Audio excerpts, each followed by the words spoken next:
It's Halloween! So, of course, that means I had to dress up a little bit for this podcast, and super excited. I love Halloween so much, and because it's Halloween, you know what that means. I don't actually know myself, but, it's time to be spooky. Time to be spooky, and I love being spooky and being spooked. So naturally, I've been watching a lot of, Hammer horror, and one in particular stood out to me. Having sat down and watched literally as many as I could get my greedy little paws on, I want to say that The Gorgon was my first Hammer horror film. I can distinctly remember sitting in front of a TV around Halloween time and watching a man slowly turn to stone. The image of him doing so literally stuck in my head forever until I got quite a bit older. Only then did I really get into Hammer, especially those directed by Terrence Fisher. And I came across this film by pure happenstance. Sure enough, it was that movie that freaked me out as a kid, despite me being bored when I was younger, yeah. When I watched this movie when I was little, I remembered being let down severely by the ending, seeing Mogera, which really, admittedly, does not look good at all. I was a dumb kid. Admittedly, I was a very dumb kid, but unfortunately, I had seen Ray Harryhausen's Medusa from Clash of the Titans before this, so this movie didn't really have a chance. But cast that bad-looking monster aside, and my reviewing of this film, for the first time in a few years, it was quite a joy. For those looking for their fill of, Kingston gore, this isn't really your film. But those looking for typical Hammer atmosphere and their fill of Peter Cushing and Christopher Lee, this is one that you don't want to miss. I found myself not just liking the film, but loving it, and being quite invested in what was going on. So, is it overly sophisticated? No. Are the characters complex? Not overly so. Is the story fast-paced and interesting? Absolutely. And that's where this film really, really shines. My guess as to why The Gorgon is so overlooked, not just by horror fans, but Hammer horror fans, is probably because it neither has Frankenstein, the Mummy, or especially Dracula in it. There's no franchise to hang this movie with unless you count Christopher Lee and Peter Cushing. Or better yet, Hammer itself to be a horror franchise. So this movie often falls by the wayside, and it's too bad, because it has all of the key players that really made Hammer horror truly special. It's directed by Terrence Fisher. It co-stars Christopher Lee and Peter Cushing, a female lead with Barbara Shelley, script by director John Gilling, cinematography by Michael Reed. The list goes on and on and on and on and on. And the film itself has a lot of tropes common to Hammer horror, such as the dark and gloomy castle, taking place in the early 1900s, strange and mysterious deaths that no one can explain, a character who knows more than he's letting on, a highly energetic climax, and an abrupt ending. Again, the list goes on and on and on and on. But what I love about The Gorgon is just how simple and effective it is at presenting itself. This is a movie made by people who are clearly experts at their craft. The movie itself is shot so efficiently, so simply, the dialogue so polished, that one cannot help but admire everything. Even the sets seem to look so beautiful in their artificialness. And it's no surprise. I mean, this is Hammer. This company was pushing movies out left and right with cheap budgets, short shooting schedules, and limited sets to work with. And yet the movie doesn't feel that way whatsoever. As for these limiting factors, it's quite clear the actors didn't care. It's clear that the director didn't care. Everything with this movie just seems to fit together like a wonderful jigsaw puzzle. And a lot of this comes down to the film's running time. It's only 84 minutes long, which to me is perfect. One of the reasons so many Hammer movies, even their lesser ones, work so well as they do is because there is no fiddle-farting around with their stories. Not only did the audience not have time, but neither did the studio. The Gorgon benefits greatly by its refined script. There's no scene that idles or touts needless exposition. It just keeps moving. It does this to the point that I think actor Michael Goodliffe, it tricks you into thinking that he's going to be the main character, but then he's killed in the most brutal way by being turned into stone. I also love how the movie doesn't rely on previously used mythos like those of Dracula or zombies or Baron Frankenstein himself.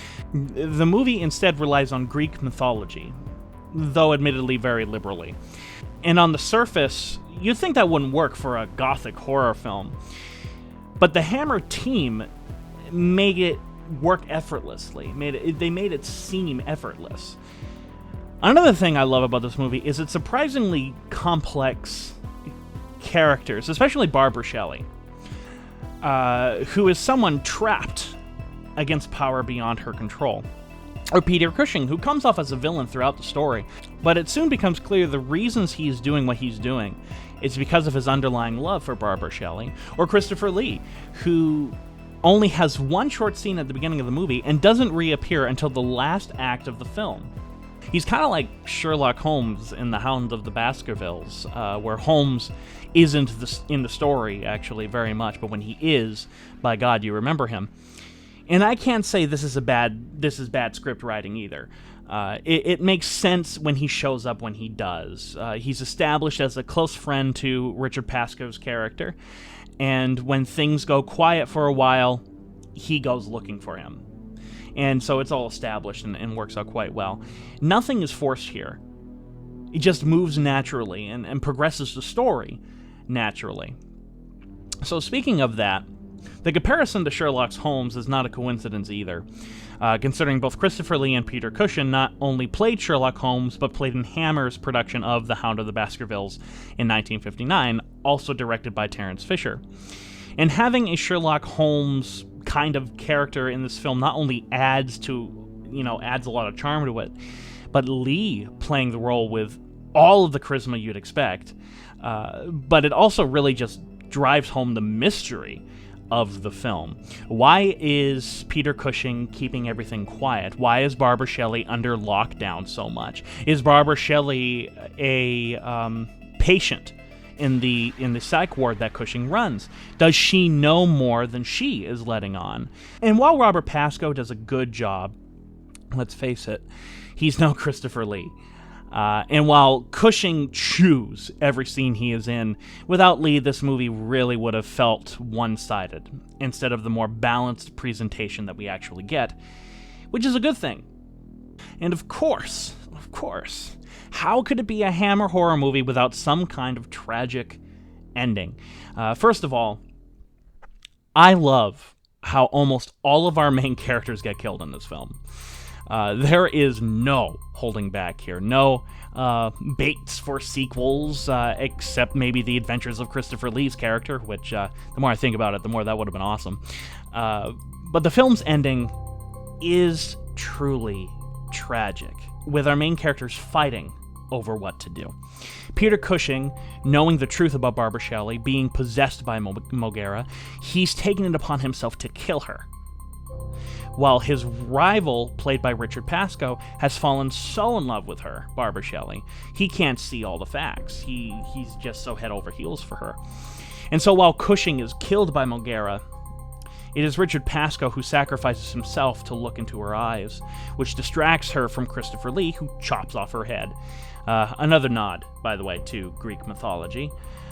There's no happy ending here, as Pascoe slowly turns into stone crying, seeing moments before his death the ugly face of Mogera transform into that of Barbara Shelley, confirming all of his worst nightmares.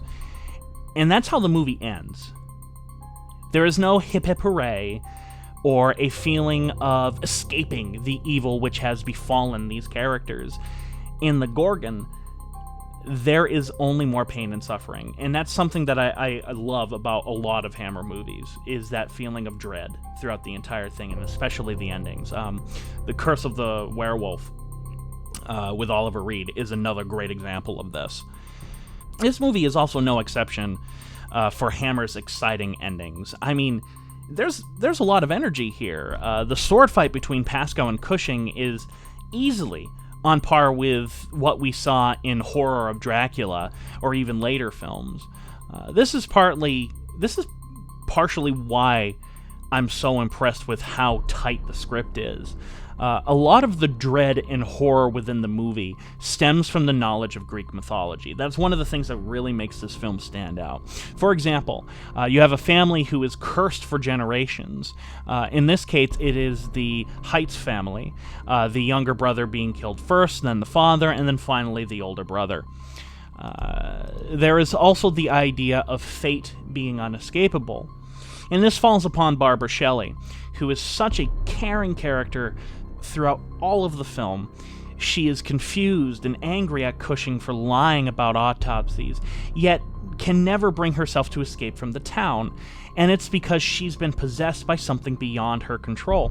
And in the end, the only way she can possibly escape the town, or the clutches of Mogera, is to die.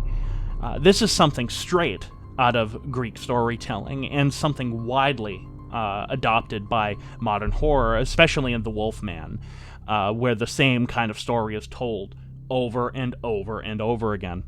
And of course, there are other elements stolen from Greek mythology here as well, such as you can look into her eyes while you're looking through a mirror, you can see the reflection without turning into stone, or the fact that the best way to kill her is to chop off her head, both which Perseus does. That is exactly what Perseus does within the Greek legend. So let's not glance over Mogera either, and yes, that is a pun. I mean, with other monsters, you need to fear being ripped to shreds or having your blood drained, etc., etc., etc. But here, you can't even look at her, or else you're going to get turned into stone. And I do love how she is shot. Always in the distance, watching and waiting for her prey. And it always looks like she gets delight from killing these people. I also love how they use the same contact solution that they use for Christopher Lee's Dracula, to make his eyes look red. They do the same thing with Mogera. But I also love how they show her moving. She's so graceful and moves with elegance, especially in the ending. It's like she's floating, and I really like that. Even her colors are vibrant compared to the earthly, muted colors in the rest of the film. In fact, you could see this as a foreshadowing because Barbara Shelley wears bright colors, so does Mogera.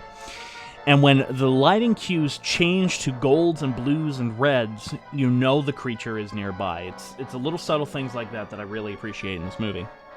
This movie was even shot with a presence. The camera moves and is often positioned in a way where you feel like you're being watched.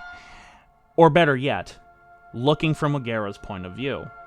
I would compare the creeping camera work to Mizaki Kobayashi's Kwaidan, where ghosts rarely show up, but you can feel their presence throughout. In the Gorgon, Mogera isn't even in the movie for 5 minutes, but man, do you feel her presence throughout. Even our characters are physically drained by this. Pascoe, having only seen her in reflection, goes from looking young and alive to growing gray and having sunken eyes with a bony face.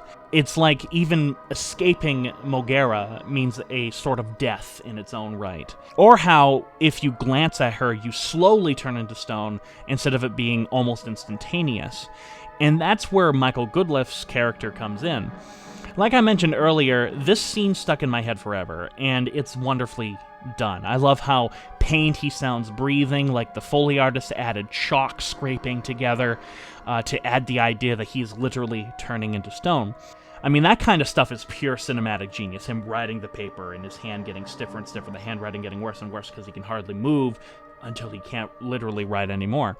And I can't forget the creepy music by James Bernard, who uses this haunting and ever-present vocalist that acts like a siren beckoning people to come to the castle to be turned to stone. Again, probably another callback to the sirens of Greek mythology. It wouldn't surprise me if that's what inspired him. But out of all of Hammer's scores, I find this one to be the creepiest and certainly the most atmospheric. And that says a lot, considering that he scored many of the Dracula films, the Frankenstein films, and loads more for Hammer. So yeah, I highly recommend the Gorgon, not just to Hammer fans, but just to fans of classic horror in general. I really wish this movie wasn't as overlooked as it is, because I think this movie is a great one. It's not perfect, but it certainly is a fantastic showcase of the creativity and talent of those working at Hammer Studios in the heyday of their horror run. So do check it out. You absolutely won't regret it. In the end, go on Facebook, like AN Productions. All of our social media is in the description below. And in the end, this is Adam Noyes of AN Productions saying, Happy Halloween!